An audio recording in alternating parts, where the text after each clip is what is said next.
प्रिय मित्रों, भगवान शिव ने देवी पार्वती को गीता के पहले अध्याय के पाठ का जो महत्व बताया है वही यहाँ आपके लिए हम प्रस्तुत कर रहे हैं। एक समय पार्वती जी ने पूछा, हे महादेव जी, किस ज्ञान के बल पर संसार के सब लोग आपको शिव कहकर पूछते हैं? मृगछाला ओढ़े और अपने सभी अंगों में शमशान की विभूति लगाएं, गले में सर्प और नर मुंडों की माला पहने हुए हो। इनमें तो कोई भी पवित्र नहीं, फिर आप किस ज्ञान से पवित्र माने जाते हैं? तब महादेव ने उत्तर दिया कि हे प्रिय सुनो, मैं गीता ज्ञान को अपने हृदय में धारण करने से पवित्र माना जाता हूँ। इस ज्ञान से मुझे बाहर के कर्म नहीं व्यापते।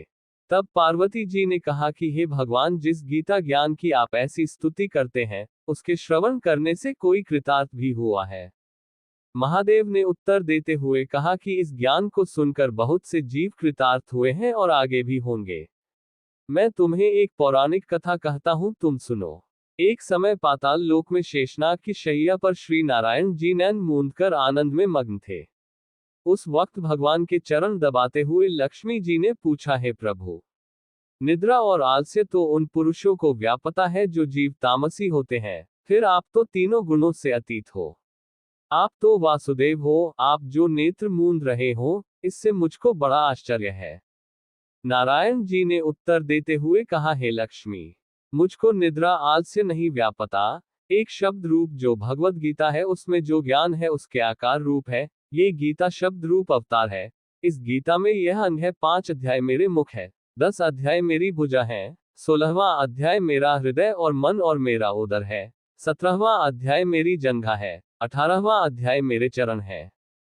गीता श्लोक ही मेरी नाड़ियां हैं और जो गीता के अक्षर है वो मेरा रोम है।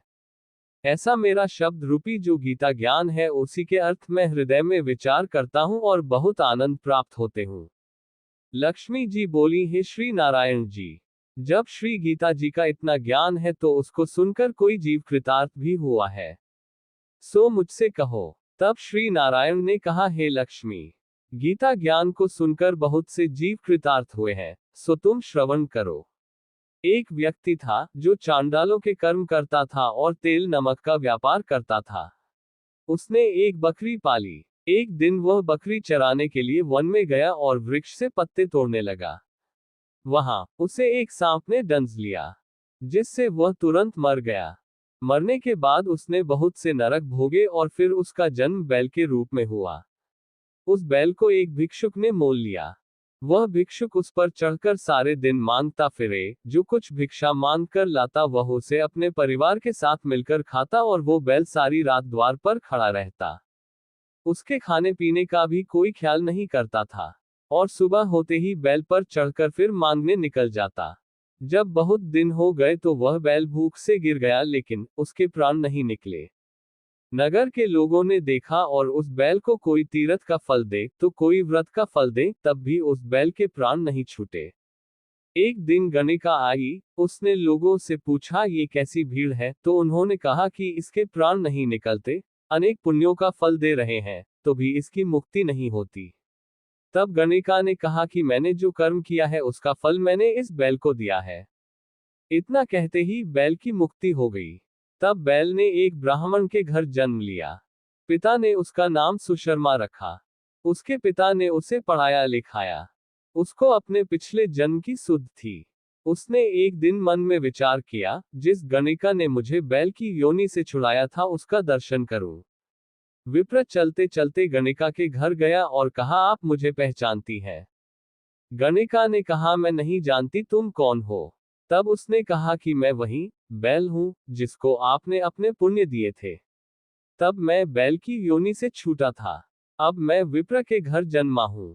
आप अपना पुण्य बताए। गणिका ने कहा कि मैंने अपने जाने पुण्य नहीं किया, परंतु मेरे घर एक तोता है। वह रोज सवेरे कुछ पढ़ता है। मैं उसका वाक्य सुनती हूँ, उस पुण्य का फल मैंने तुम्हें दे दिया। तब विप्र ने तोते से पूछा कि तू सवेरे क्या पढ़ता है? तोते ने कहा, मैं पिछले जन्म में विप्र का पुत्र था। मेरे पिता ने मुझे गीता के पहले अध्याय का पाठ सुनाया करते थे। एक दिन मैंने गुरु से कहा कि मुझको आपने क्या पढ़ाया है? तब गुरुजी ने मुझे शाप दिया कि तू तोता बन जा। इसके बाद से मैं तोता बन गया। एक दिन बहेलिया मुझे पकड़ ले आया और एक विप्र ने मुझे मोल ले लिया। वह विप्र भी अपने पुत्र को गीता का पाठ सिखाता था। तब मैंने भी ये पाठ सीख लिया।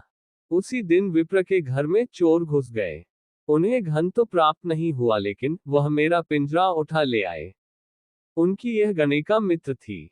वह मुझे उसके पास ले आए। सो मैं नित्य प्रातः गीता जी के पहले अध्याय का पाठ करत हूँ, जिसे ये गणिका सुनती है। पर इस गणिका को समझ में नहीं आती। जो मैं पढ़ता हूँ वही इस गणिका ने तेरे निमित्त दिया था। वह श्री गीता जी के पहले अध्याय का फल था। तब विप्र ने कहा कि हे तोते, तू भी विप्र है, मेरे आशीर्वाद से तेरा कल्याण हो। सो हे लक्ष्मी। विप्र के इतना कहते ही वह तोता भी मुक्ति को प्राप्त हो गया। तब गणिका ने बुरे कर्म छोड़ भले कर्म ग्रहण किए और नित्य स्नान करके श्री गीता जी के प्रथम अध्याय का पाठ करना शुरू कर दिया, जिससे उसकी भी मुक्ति हो गई। ऐसा है गीता के प्रथम अध्याय के पाठ का महत्व। मित्रों, आज बस इतना ही। फिर मिलते हैं एक नई वीडियो में। जय श्री कृष्णा। राधे राधे।